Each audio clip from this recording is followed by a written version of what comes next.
Very good morning, welcome to 99 TV. నేను లక్ష్మి. ముందుగా బులెటిన్లో హెడ్లైన్స్ చూద్దాం. యాదగిరిగుట్టలో రేవంత్ రెడ్డి పర్యటన, పలు అభివృద్ధి పనులకు శంకుస్థాపన చేసిన సీఎం. చిత్తూరు జిల్లాలో చంద్రబాబు, చిన్నిరెడ్డిపల్లిలో ప్రజా వినతులు స్వీకరించనున్న సీఎం.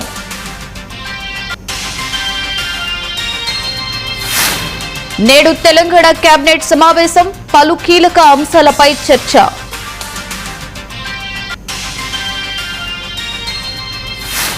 దేశంలో మరోసారి పెరిగిన పెట్రోల్, డీజిల్ ధరలు. లీటర్ పెట్రోల్పై 97, డీజిల్పై 99 పైసల చొప్పున పెంపు. ఆర్సీబీపై సన్ రైజర్స్ ఘన విజయం, 55 పరుగుల తేడాతో గెలుపొందిన ఆరెంజ్ ఆర్మీ. ఇక డీటెయిల్స్ లోకి వెళితే, సూర్యాపేట జిల్లా